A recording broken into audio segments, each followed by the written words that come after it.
네, 사셨네. 예수 다시 사셨습니다. 아멘. 오늘은 기독교의 최대 기념일인 부활절입니다.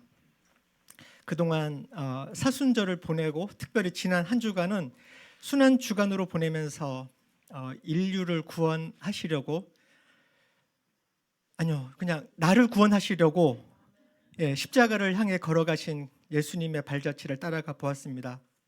드디어 오늘 부활절을 맞이하였습니다.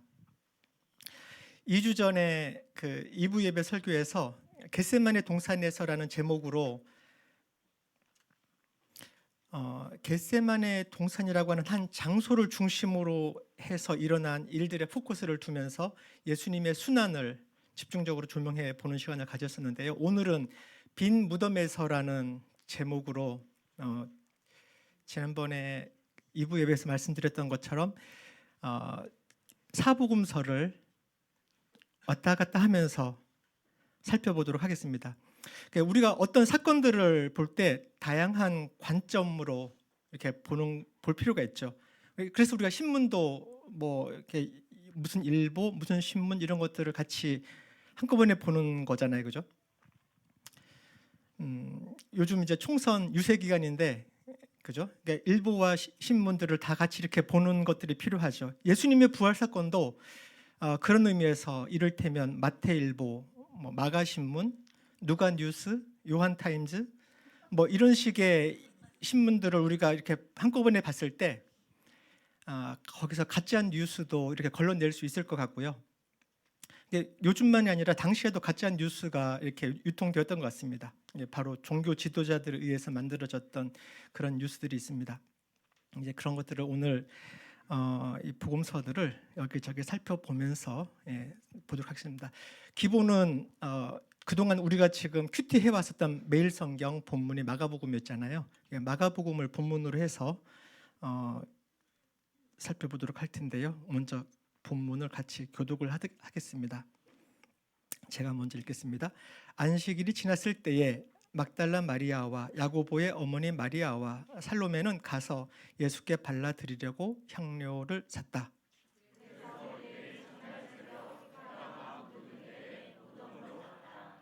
그들은 누가 우리를 위하여 그 돌을 무덤 어귀에서 굴려내 주겠는가 하고 서로 말하였다.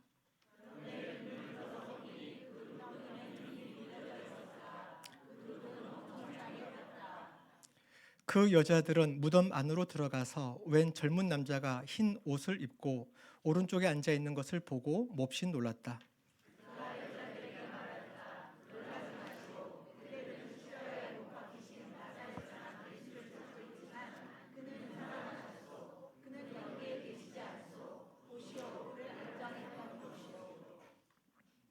그러니 그대들은 가서 그의 제자들과 베드로에게 말하기를 그는 그들보다 먼저 갈릴리로 가실 것이니 그가 그들에게 말씀하신 대로 그들은 거기에서 그를 볼 것이라고 하시오.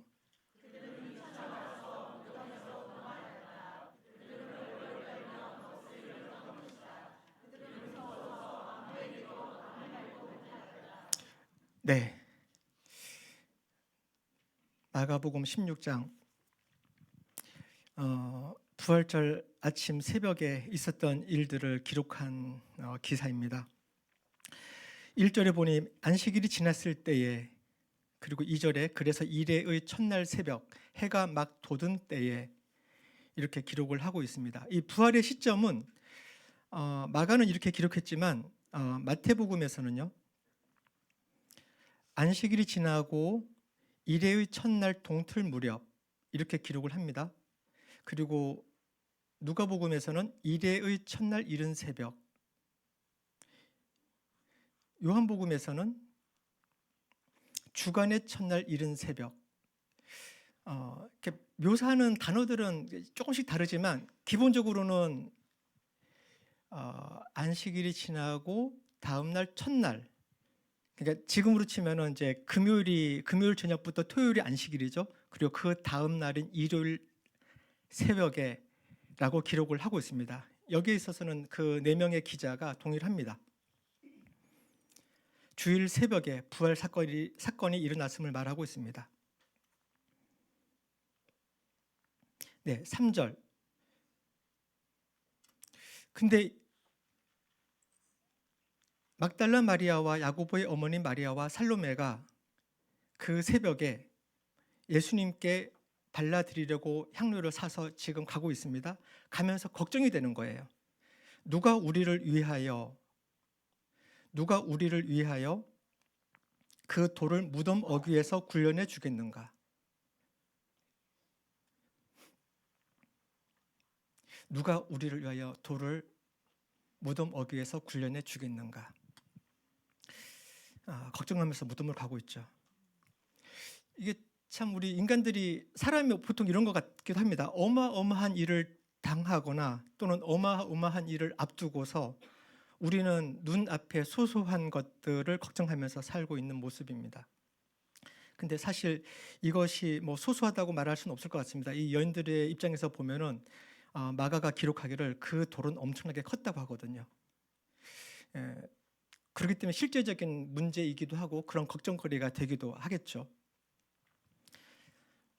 걱정거리라는 측면에서 생각을 해보면은 사실 여인들이 걱정해야 될 게 이거 하나뿐이겠습니까? 돌은 치워졌다 하더라도 그 앞에 지키고 있는 로마 병사들은 어떻게 하고요? 그 로마 병사들은 지금 이 예수님의 시체를 지금 지키고 있는 건데 그건 어떻게 하고요? 그냥 걱정거리로 생각하면은 한도 끝도 없을 텐데 어쨌든 우리 여인들은 걱정하면서 가고 있습니다. 우리가 인생을 살면서 어떤 우리가 교회에서 여러 가지 사역을 진행하면서도 뭔가 예수님을 향해 나간다고 하지만 바로 앞에 놓여 있는 이 돌들, 장애물처럼 보이는 것들, 가로막고 있는 것처럼 보이는 것들, 뭔가 막힌 것 같은 상황들, 이런 상황들을 앞두고 걱정을 하게 됩니다. 당연한 것 같습니다. 그렇지만 오늘 이 말씀들을 읽어보면서는 그런 상황에서도 하나님께서는 천사들을 동원하실 수 있다는 것도 우리는 믿어도 될 것 같습니다. 4절에 보니 도착해서 보니 눈을 들어서 보니 그 돌덩이는 이미 굴려져 있었거든요. 그 엄청나게 큰 그 돌덩이가 이미 굴려져 있었습니다. 이 돌덩이가 굴려져 있는 것을 조금 더 이렇게 묘사를 한 것들을 보면 이 마가복음을 읽다 보면은 마가는 굉장히 담백하게 그냥 사실 위주로 이렇게 딱딱딱 쓰는 경향이 있거든요. 그래서 전체적으로 보면은 이 같은 기사를 쓴 거지만 두 번째가 마가거든요. 마가가 쓴 글이 제일 짧아요. 같은 에피소드를 기록을 하고 있음에도 요한이 정말 많이 할 말이 많은 거죠, 그죠? 제일 오른쪽 편에 마태, 마가, 누가, 요한인데 마태는 이렇게 기록하고 있습니다. 갑자기 큰 지진이 났다. 주님의 한 천사가 하늘에서 내려와 무덤에 다가와서 그 돌을 굴려내고 그 돌에 앉았다. 그 천사의 모습까지도 묘사를 하죠. 번개와 같았고 그의 옷은 눈과 같이 희었다. 그리고 그 주변 상황도 기록합니다. 지키던 사람들, 로마 군인들이죠. 천사를 보고 두려워서 떨었고 떨 뿐만 아니라 마치 죽은 사람처럼 되었다고 합니다. 이게 지금 지진이 나고 흔들리고 번개처럼 같은 그렇게 보이는 그 천사가 나타나서 지금 이렇게 지금 버리고 있는 거기 때문에 아무리 로마 군인들이 할지라도 그죠? 두려워 패닉이겠죠. 그냥 죽은 사람처럼 되는 상황입니다.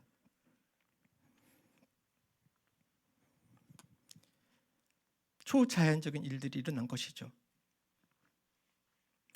근데 이 돌을 천사가 왜 굴렸을까요? 그 측면에서 한번 생각을 해봤으면 좋겠어요.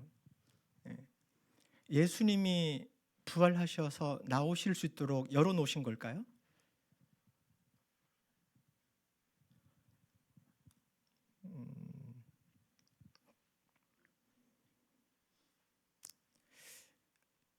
그죠?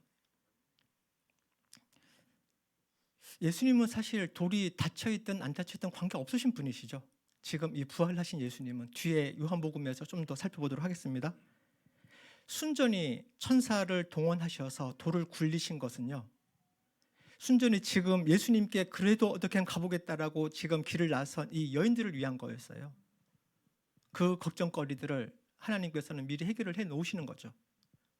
그렇기 때문에 저희가 어떤 일들을 우리가 앞두고 여러 가지 사역들을 진행함에 있어서 우리는 앞에 놓여 있는 그 수많은 걱정거리들, 걱정거리가 되게 많은데 그 중에서도 그냥 돌 요 정도만 걱정하고 있는 거예요. 사실 걱정거리라는 측면에서 보면 얼마나 많겠습니까, 그죠? 그렇지만 그 모든 것들 그냥 하나님께 맡기고 하나님께서는 천사들을 동원하실 수 있는 분이시라는 거, 그거 신뢰하고 우리는 가도 되지 않을까, 그런 생각들을 해보았습니다.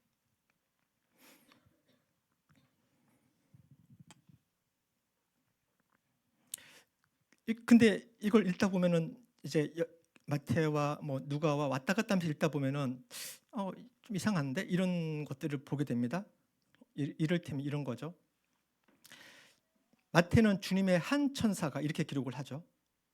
마태는 주님의 한 천사가라고 기록합니다.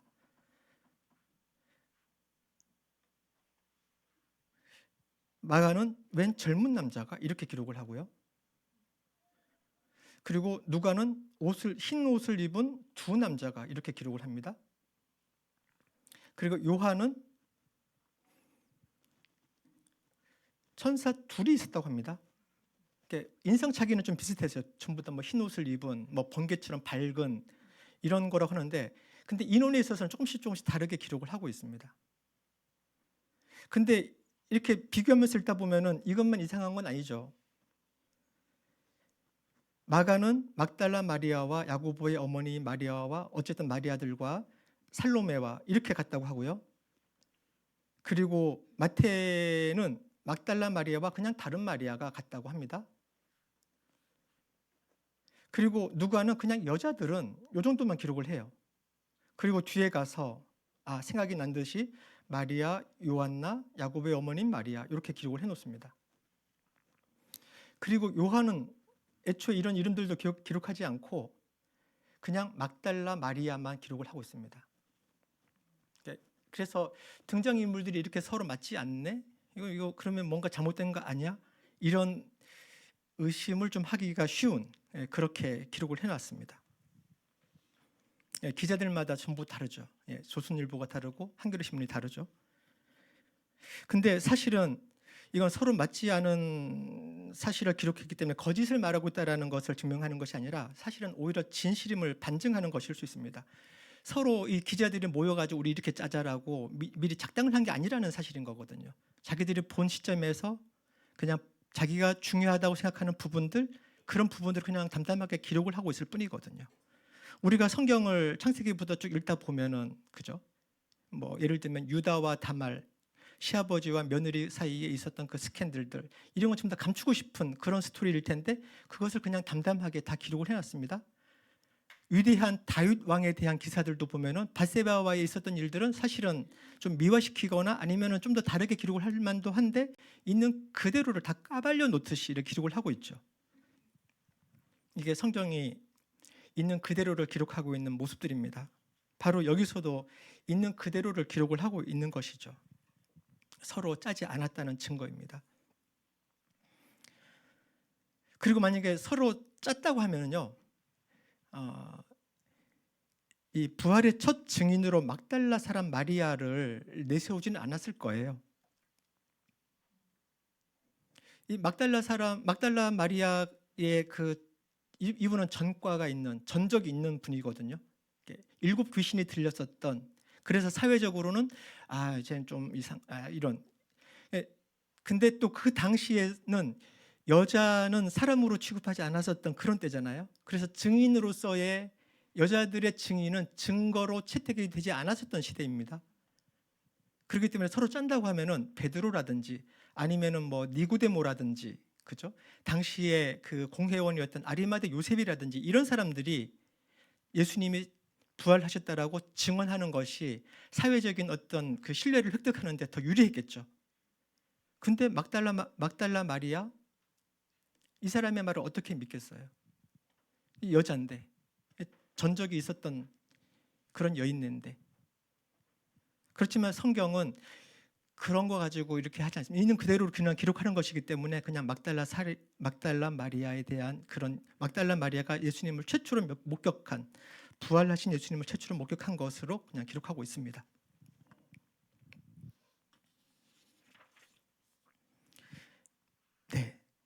이제 6절 넘어가 보겠습니다. 무덤 안으로 들어가 보았습니다. 웬 젊은 남자가 흰 옷을 입고 오른쪽에 앉아 있는 것을 보고 몹시 놀랐습니다. 그가 여자들에게 말하였다. 놀라지 마시오. 그대들은 십자가에 못 박히신 나사렛 사람 예수를 찾고 있지만 그는 살아나셨소. 그는 여기에 계시지 않소. 부활의 기쁜 소식입니다. 그는 살아나셨소. 그는 여기에 계시지 않소. 오늘의 암송 구절 6절입니다. 빈 무덤입니다. 기독교의 강력한 상징입니다. 다른 종교와 근본적으로 차이를 만드는 상징입니다. 이 부분을 누가복음은 좀 더 강하게 기록을 하고 있습니다.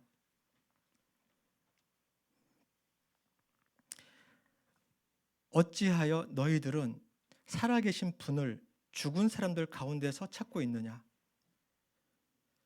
어찌하여 너희들은 살아계신 분을 죽은 사람들 가운데서 찾고 있느냐? 근본적으로 다른 종교죠. 근본적으로 다른 사상입니다. 인류의 성현이라고 하는 사람들과의 다른 지점입니다. 다른 모든 성현들은 죽은 사람들이라는 거죠. 오직 예수님만이 살아계신 분이시라는 겁니다. 이것이 복음입니다. 이것이 기독교가 다른 어떤 사상, 어떤 종교와 다른 지점입니다. 빈 무덤.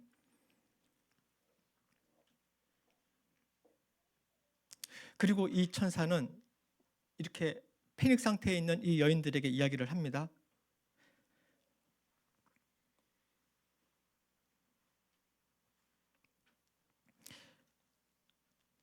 그분은 여기에 계시지 않고 살아나셨다. 갈릴리에 계실 때 너희들에게 하신 말씀을 기억하여 보아라.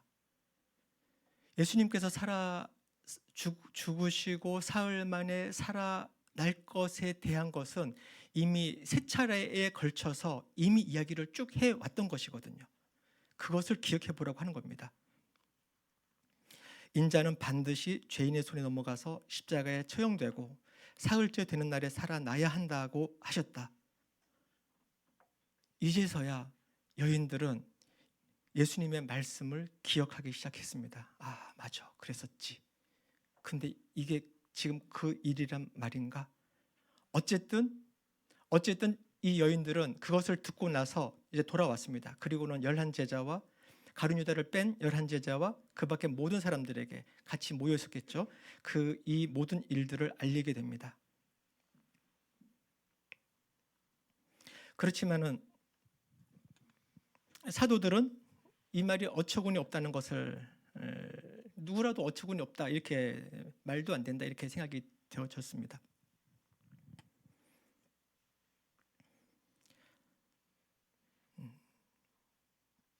제자들은 기억도 못해요. 예수님의 죽음이 너무나도 충격적이었고 그런 거죠. 이게 우리도 이렇지 않을까 싶습니다. 우리가 어떤 일을 딱 당하고 나면은요, 그냥 그 일 상황 여기에 빡 빠져가지고 그냥 거기에 그냥 매몰되어지고 거기에 그냥 패닉이 되어지고 이렇게 되기가 너무 쉬운 것 같아요. 그 전에 우리가 늘 경건의 시간, 큐티를 하고 설교 시간에 말씀을 듣고 성경 공부를 하고 이렇게 한다 하더라도 어떤 상황에 딱 닥쳤을 때 이렇게 되어지는 모습을 우리가 봅니다. 그때 천사가 성령님께서 조명해 주시는 예전에 너희들이 했던 그 말씀을 기억하여 보아라 이렇게 해주시는 것이 우리한테 필요한 것 같습니다. 제자들도 마찬가지죠. 예수님의 죽음이 너무나 충격적이었기 때문에 예수님이 3번에 걸쳐서 이 사흘 만에 살아날 것에 대해서 이야기해 주었지만 그것은 기억이 되지도 않았을 뿐 아니라 기억이 됐다 하더라도 사실 이 사실을 어떻게 믿을 수가 있겠습니까? 그런 사실을 본다 하더라도 안 믿어지는 것이죠. 영적인 눈이 있어야 해석이 되는 것 같습니다. 해석이 되지 않기 때문에 우리는 무섭고 벌벌 떨고 이 여인들과 이 제자들처럼 그렇게 되는 것 같습니다. 그렇지만은 천사들이 예수님께서 예전에 했었던 그 이야기들을 리마인드 시켜줄 때 그때 영적인 눈을 뜨게 되고 그리고 이 상황들 속에서 하나님께서 행하고 계신 그 일의 본질을 보게 된 것 같습니다. 예수님의 고난, 예수님의 십자가의 죽음, 그리고 장례식. 그리고 무덤에 안치되어지고 그리고 커다란 돌로 이렇게 봉인이 되어지고 로마 군인들이 지키고 있고 너무나도 슬픈 일들이죠. 패닉이죠. 그렇지만 우리의 시선이 여기에만 머물러서는 안 되겠습니다. 기독교의 십자가 그리고 천주교 캐톨릭의 십자가를 비교를 해보았습니다. 저희는 여기 예수님이 안 계시잖아요, 그죠? 예, 이게 모든 카톨릭의 십자가가 다 그렇고 모든 기독교의 십자가가 다 그런 건 아닙니다. 근데 보통은 천주교에 가서 보면은 천주교의 교인들이 사용하는 십자가를 보면은 그 십자가 예수님이 달려 있어요. 예, 이것은 예수님의 고난에 초점을 두는 그런 거인 것 같고요. 기독교에서는 대부분은 예수님이 달려있는 십자가나 이런 거는 그 순환 기간이라든지 이럴 때 묵상하는 데는 도움이 되기 때문에 그렇게 쓰지만 보통은 예수님이 내려와 있는 십자가 달려있지 않은 그런 십자가를 보통 쓰는 것을 봅니다. 그래서 저희들도 예수님 여기 안 달려 있으세요. 지금 예수님은 어디 계시죠? 십자가가 아니라 하나님 우편에 앉아 계시죠. 예. 빈 무덤입니다. 예. 무덤에도 안 계세요. 빈 무덤이고요. 그리고 승천하셨고 지금 하나님 우편에 앉아 계십니다. 그것을 우리가 믿는 것입니다. 그것이 복음입니다.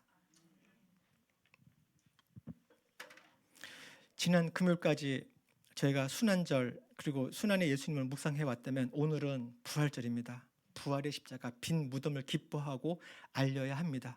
십자가에 머물러서는 안 되겠습니다.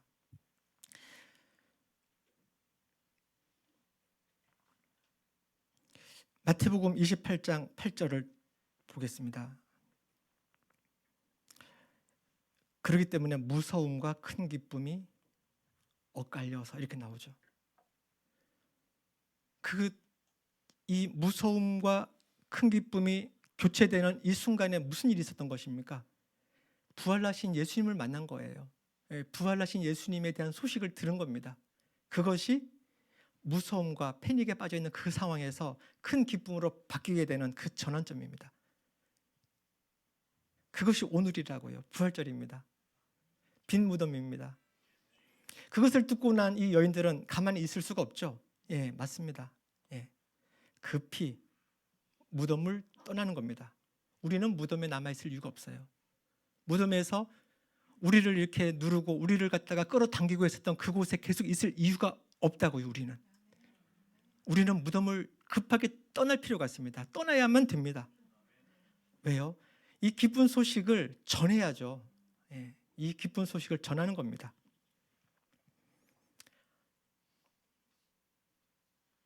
그 기쁜 소식을 전하러 가는 그 길에 예수님께서 우리를 만나 주실 것입니다. 갑자기 예수께서 여자들과 마주쳐서 이야기를 해주죠. 그러면서 이 부활의 기쁜 소식을 제자들에게 전하라고 하는 그 메시지를 이 여인들이 받게 되는 것입니다.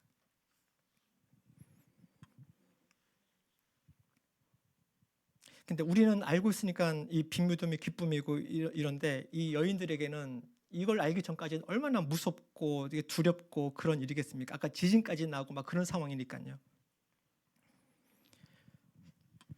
이 상황을 요한은 좀 더 재밌게 아까 길게 설명을 했다고 했잖아요. 예, 이렇게 기록을 해놨습니다. 처음에 이제 이 빈 무덤인 것을 여인들이 보고는 제자들한테 가서 이야기를 했겠죠. 그러니까 다른 제자들은 뭐 안 듣고 그럴 일이가 있나 이러면서 안 가고 있는데 시몬 베드로 역시 베드로죠. 예, 베드로는 일어나서 뛰어갑니다. 그죠? 네, 시몬 베드로가 뛰어가니까 가만히 있던 요한 가만히 있을 수 없죠. 예, 예수께서 사랑하시는 그 다른 제자 요한입니다. 예, 요한도 달려갑니다. 베드로와 그 다른 제자가 나와서 무덤으로 뛰어갑니다. 둘이 함께 뛰었습니다. 아무래도 나이는 못 속이죠. 예. 예. 다른 제자가 베드로보다 빨랐습니다. 이해되죠? 예. 오늘 끝나고 저녁에 축구를 하는데 신촌이랑 축구를 하거든요. 예. 이런 일이 있을 것 같습니다. 예. 같이 출발해도 예. 또 반면 함께 뛰었지만은 요한이 먼저 도착했습니다. 근데 요한은 이것도 역시 또 경험과 경륜과 나이를 이게 이기지는 못하는 것 같습니다. 요한은 몸을 굽혀서 삼배가 놓여 있는 것을 보았으나 안으로 들어가지 못합니다. 무서운 거예요. 어떡하지? 베드로가 뒤에 도착했습니다.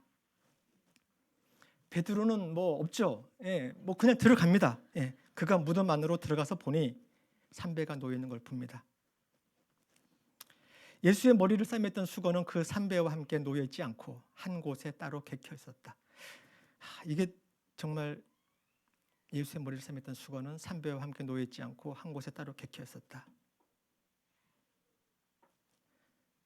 그제서야 이제 요한도 들어와서 보고 믿는 거죠. 근데 여기서 보고 믿으려고 하는 것은 예수님의 부활을 믿는 건 아니고요. 그 여인들이 와서 말해준 것, 예수님의 시체가 없어졌다더라. 이 이야기를 그냥 그렇네. 그거를 지금 믿었다는 얘기죠. 이어서 나오네. 아직도 그들은 예수께서 죽은 사람들 가운데서 반드시 살아나야 한다는 성경 말씀을 깨닫지 못하고 있는 겁니다. 그리고는 다시 터덜터덜 자기들이 있던 곳으로 돌아갑니다. 근데 이것을 가만히 생각을 좀 해보면요. 예수의 머리를 싸맸던 수건, 그리고 그 삼배와 함께 놓여있지 않고 한 곳에 따로 개켜 있었다라고 돼요. 그죠? 근데 여기 개켜 있었다라는 단어는요, 그냥 이렇게 잘 개어졌다 이런 의미들도 있겠는데, 이게 한국어로 치면은, 근데 이 단어 원어적인 그 헬라어의 그 원어로는요, 이렇게 돌돌돌돌 말려 있었다 이런 의미거든요. 그러니까 뭐죠? 예수님의 시신을 이렇게 돌돌돌돌 말아서, 그리고 그 사이사이에 니고데모가 사온 향료와 그 침향을 같이 섞어가지고 딱딱해서 나름의 그 장례 절차를 거쳐서 이렇게 안치를 해놨다는 말이거든요. 그런데 그것이 다 풀려져 있거나 뭐 그런 게 아니라 이게 그대로 있다라는 말이거든요. 그대로. 생각을 한번 해보십시오. 예수님이 누가 와서 예수님을 풀어서 이렇게 하시면은 풀고 나서 다시 원래도 이렇게 말아놨을까요? 그렇죠. 몸만 싹 빠져나왔을 가능성이 있다라고 우리가 봐야 되지 않을까요? 도둑 맞아 보신 적 있으세요? 집에? 저는 3번 정도 이렇게 맞은 적이 있는데요. 도둑 맞아서 뭔가 없어지는 것들도 기분 나쁜데 더 기분 나쁜 것은 도둑이 지나간 자리 다시 청소하는 게 너무너무 기분 나빴어요. 서랍이며 뭐 전부 다 그냥 뒤집어 놔가지고 그건 뭐 발자국이며 이거 청소하는데 정말 도둑은 원래 그렇거든요. 지금 예수님 이건 시신 도난설, 그죠? 시신 도난설 먼저 한번 보겠습니다. 아까 제자들은 기억하지 못했던 것들을 당시 예수님을 죽였던 그 종교 지도자들은 이렇게 기억하고 있습니다. 이건 같이 한번 읽어볼까요? 마태복음 27장입니다. 이튿날 곧 예비일 다음 날에 대제사장들과 바리새파 사람들이 빌라도에게 몰려가서 말하였다. 각하, 세상을 미혹하던 그 사람이 살아있을 때에 사흘 뒤에 자기가 살아날 것이라고 말한 것을 우리가 기억하고 있습니다. 그러니 사흘째 되는 날까지는 무덤을 단단히 지키라고 명령해 주십시오. 혹시 그의 제자들이 와서 시체를 훔쳐가고서는 백성에게는 그가 죽은 사람들 가운데서 살아났다 하고 말할지도 모릅니다. 그렇게 되면 이번 속임수는 처음 것보다 더 나쁜 영향을 미칠 것입니다.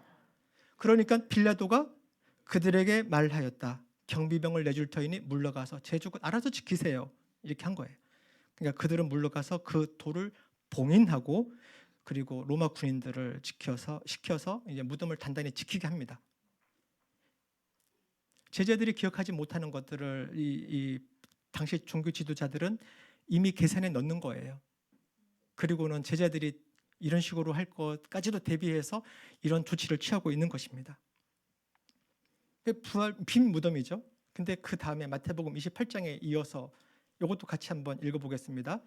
여자들이 가는데 경비병 가운데 몇 사람이 성 안으로 들어가서 일어난 일을 모두 대제사장들에게 보고하였다. 대제사장과 장로들과 함께 모여 의논한 끝에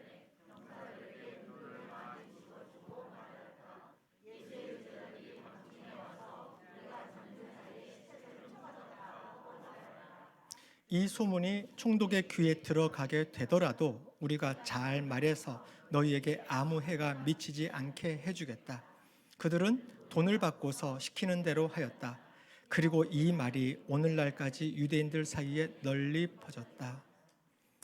가짜 뉴스죠. 이 말이 오늘날까지 유대인들 사이에 널리 퍼져 있었다. 이 가짜 뉴스가 만들어지고 있는 현장입니다.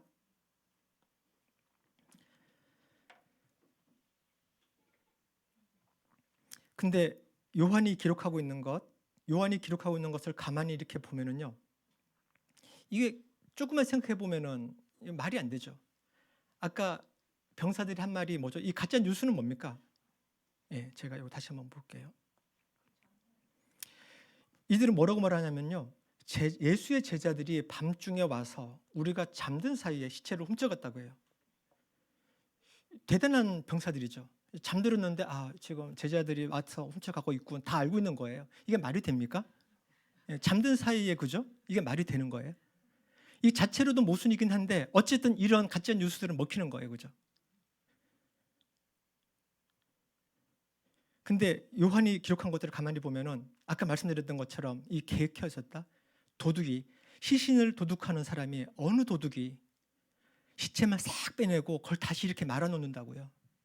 밖에 지금 병사들이 지키고 있는데 말이 안 되죠, 이게. 그렇기 때문에 이 상태 그대로 예수님만 부활하신 예수님께서는 그냥 빠져나오신 거예요. 그렇게밖에 설명할 길이 잘 없을 것 같습니다. 예수님의 초자연적인 능력으로, 시공간을 초월하시는 예수님의 능력으로, 그죠? 이 수위에서 빠져나온 것, 순식간에 빠져나와서 그거 말고 설명할 길이 잘 없을 것 같습니다. 그렇지만은 성경에는 그것을 보았거나 그것을 묘사하는 다른 글은 없습니다. 이것까지 보고 나서 제자들은 이상하다 하면서 돌아옵니다. 그렇지만 마리아는 막달라 마리아입니다. 마리아는 무덤 밖에서 울고 있습니다. 그리고 하염없이 계속 거기 있습니다. 그때 예수님께서 나타나셔서 마리아에게 얘기를 합니다. 여자여, 왜 울고 있느냐? 누구를 찾느냐? 이때까지만 해도 마리아는 예수님인 줄 모르고 동산직인 줄 알고 이야기를 하는 거죠. 그렇지만 예수께서 마리아야 라고 부르니 그제서야 이제 알아보게 됩니다. 그리고는 막달라 마리아에게 처음 나타나신 예수님께서는 이제 그런 복음, 이것을 전하라고 하는 그런 명령을 주시면서 이렇게 가게 됩니다.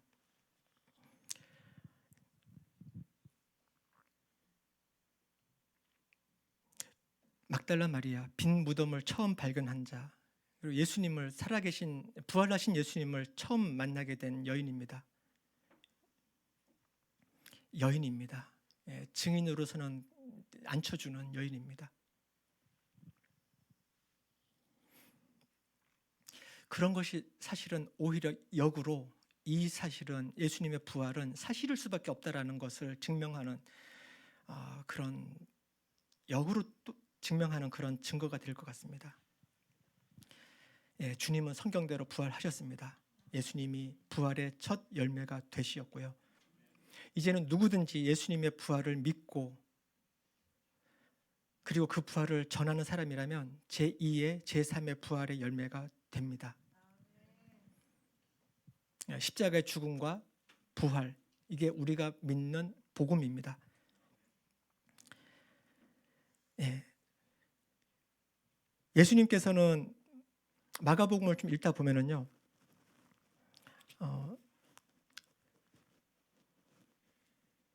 제자들에게 예수님이 나타나셔서 이야기를 합니다.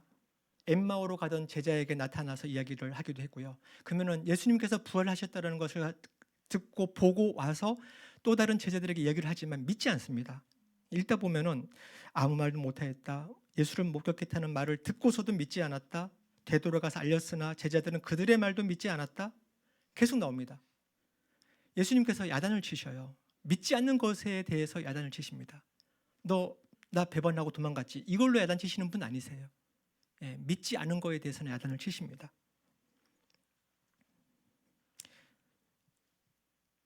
그렇지만 믿지 않았어? 알았어. 이번 학생들은 그냥 전부 다 낙제, 새로운 학생 모집, 이제 부활한 김에 다시 한번 다 이런 분 아니세요. 예. 15절 같이 한번 읽겠습니다. 또 예수께서 그들에게 말씀하셨다. 너희는 온 세상에 나가서 만민에게 복음을 전파하여라. 네, 이게 예수님의 명령입니다. 누구에게 하는 명령입니까? 듣고서도 믿지 않는 제자들에게 하는 명령입니다. 예수님에게서는 보관이 있으신 거죠. 예, 그 보관에 대해서는 이제 다음 기회에 더 이야기를 하도록 하겠습니다. 너희는 온 세상에 나가서 만민에게 복음을 전파해라. 우리가 믿는 복음은 십자가입니다. 십자가의 죽음이고 그 죽음으로 내가 대속받고 구원을 받았다는 거고, 그 죽으신 예수님께서 장사되었다가 사흘 만에 살아나셨다는 겁니다. 그것이 부활절의 복음입니다. 그것이 우리가 만민에게, 세상에 나가서 만민에게 전해야 될 복음인 것입니다. 네, 말씀 마무리하겠습니다. 초대교회 신앙 중심, 사도행전을 읽다 보면은 그들이 전하는 것은 항상 십자가와 부활이었습니다. 십자가와 부활의 복음을 확실하게 믿고 전하는 것만으로도 교회는 놀랍게 부흥이 되고, 그리고 아무리 어떤 장애들, 어떤 고난이 있고 어떤 환난이 있다 하더라도 담대하게 그들은 순종하면서 하나님을 믿고 따를 수 있었습니다. 우리가 이 세상 살면서 당하게 되는 그 어떤 것들도 십자가의 복음, 부활의 복음, 빈 무덤이요, 빈 무덤. 이것을 우리가 기억한다면은 우리는 초대교회 성도들처럼 우리는 그러한 믿음을 우리는 살아갈 수 있을 것입니다. 네, 모든 인생은 무덤에서 끝나죠. 세상에 찬란한 업적을 남긴 위인이라 할지라도 무덤에서 끝납니다. 무덤의 규모가 다를 수 있을지 몰라도 어쨌든 죽음으로 끝납니다. 우리에게는 복음이 있습니다. 예수님은 그 복음을 온 세상에 나가서 만민에게 전파하라고 하십니다. 복음, 무덤에서 끝나지 않는다는 것입니다. 예수님을 믿는 우리는 죽으면 다 끝나는 인생이 아닌 것입니다. 예수님만이 무덤문을 열고 부활하셨습니다. 네, 오늘 찬송을 부활하신 구세주라고 하는 찬송인데요. 잘 모르시는 분들도 있을 것 같아서 악보로 준비를 했습니다.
그동안 추구하던 모든 것이 무너지고 어떤 가능성도 어떤 소망도 사라졌을 때, 그래서 무덤에 뉘어지고 무덤 입구는 엄청나게 큰 돌로 막혀 있을 때,